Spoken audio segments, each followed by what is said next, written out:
Welcome to Community Roundup, brought to you by Brad's Furniture and Appliances.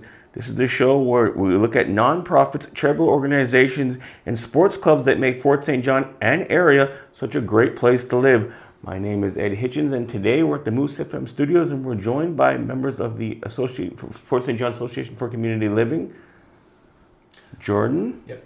and Tanya. Tanya, and they're going to talk about the organization and how people can help. Well, welcome you guys for first and foremost for the time and coming in today. How you guys doing? Good. All right. So this organization has a long history within Fort St. John. Can you just give me a little bit of tidbits about about the history of the organization and how it came into existence?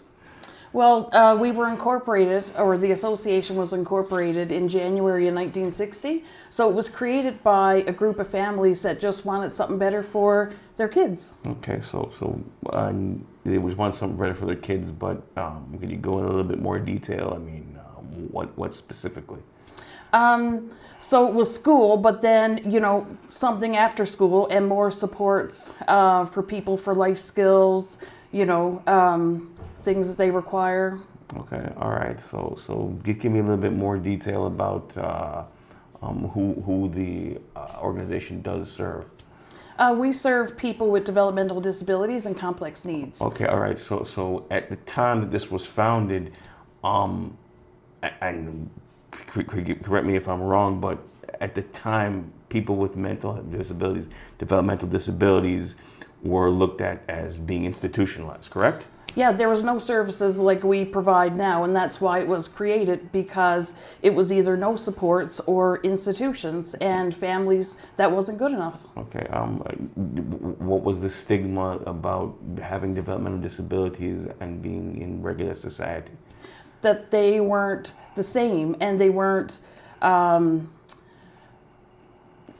good enough to have the same opportunities as other people. Okay, so was it a bit of a gamble when they started this organization? Because obviously the stigma was that these individuals need to be institutionalized, and obviously I can remember the show Quantum Leap, where the man leaped into a mentally challenged man, and the whole storyline was about he can keep this job, he can keep his job, he can be stable, he can live on his own and be independent. So, all right, so tell me about the services that your organization does provide right now for the city. Right now we have homes that support people with disabilities, so daily living skills. We work towards goals. We have an employment program, so that's finding matches in the community where people can be successful in their employment. And we have a SIL program, so that's semi-independent living. So the staff go into people's homes and help them live their best lives. Okay, all right. So when you say life skills, could you touch a little bit upon that?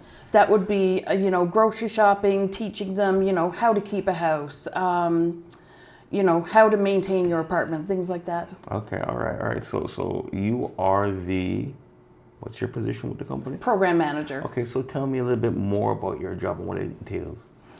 So as program manager, I supervise the supervisors, making sure that the homes, I'm supporting the supervisors in making sure the people we support are living good lives and achieving their goals, and always looking for opportunities for the agency to grow and, the programs to grow. And okay, all right. So this is a non-profit organization, not a charitable organization. So how do people go about helping the organization if they would like to, chip in? Well, we are a nonprofit organization, so we are governed by a board of volunteers, of community members, so people who have a passion for either lived experiences or have a family member who has an intellectual disability or would benefit from our services.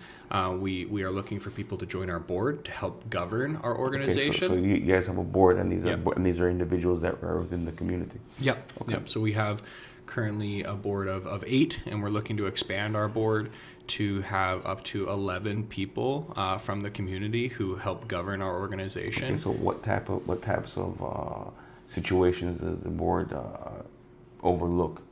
Well, so the board supports.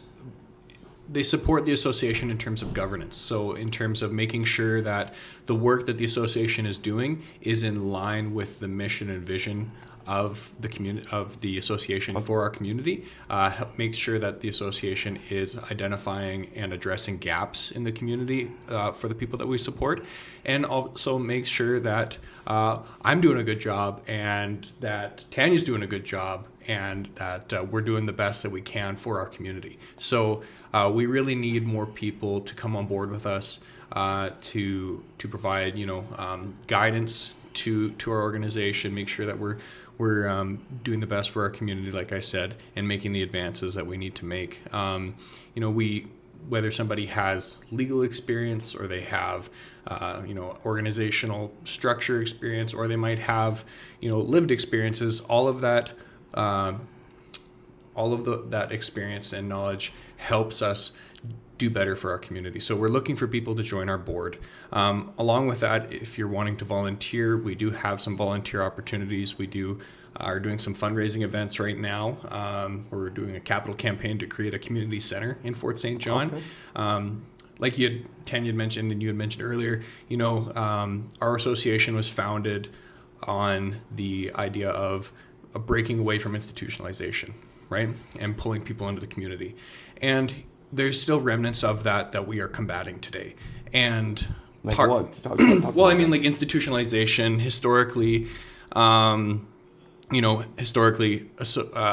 support that people receive has been segregated still, but within the community, right? Okay. They might have their own little community within the community. So they're not fully integrated in with everyone else as much as we would like them to be.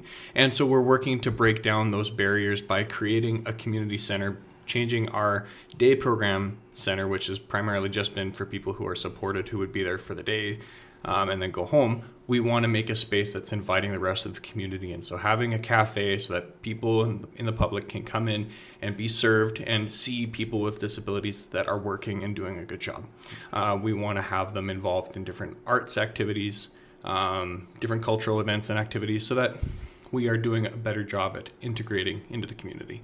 So right now we're in the middle of our capital campaign. I think we've raised since August, I'm going to have to give you a number, around $270,000 towards our capital campaign, including naming rights for this space. Okay. We've sold, it's going to be the Terrace Community Center for Terrace Construction. We have the EPSCAN has joined us for the kitchen. We have Co-op, which has bought the counseling room. We have Rotary, which has bought the naming rights for the cafe. We only have one room left for naming rights, which is our art space. So we're very excited that our community is rallying around us right now to bring this project to fruition.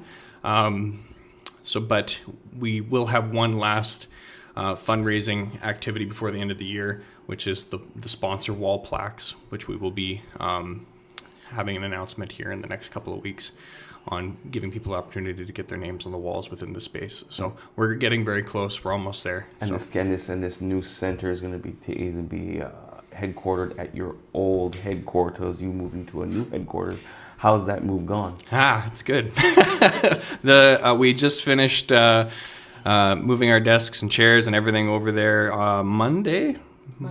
So it's Thursday now. So yeah, we're fresh in there. It feels really good for our team that we set out to do this a year ago, and here we are. We're in the new space. We're getting the rest of the stuff out of the other building and taking the next steps in terms of getting ready to start demo in the new year on that on the community center. So okay. Do you have a time frame as when the community center will be ready? Deadlines are always a fun thing. We all know that I won't point out Site C, but I'll point out Site C for construction deadlines.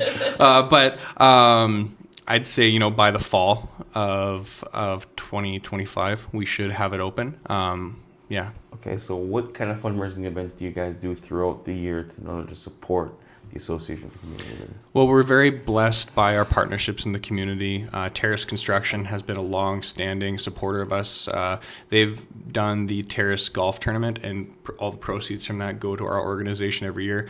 I believe in this next year, a cumulative amount of support that they've provided to us will be just about $1 million over the last 18 years that they've provided to us. So we're really looking forward to that, hitting that milestone with them.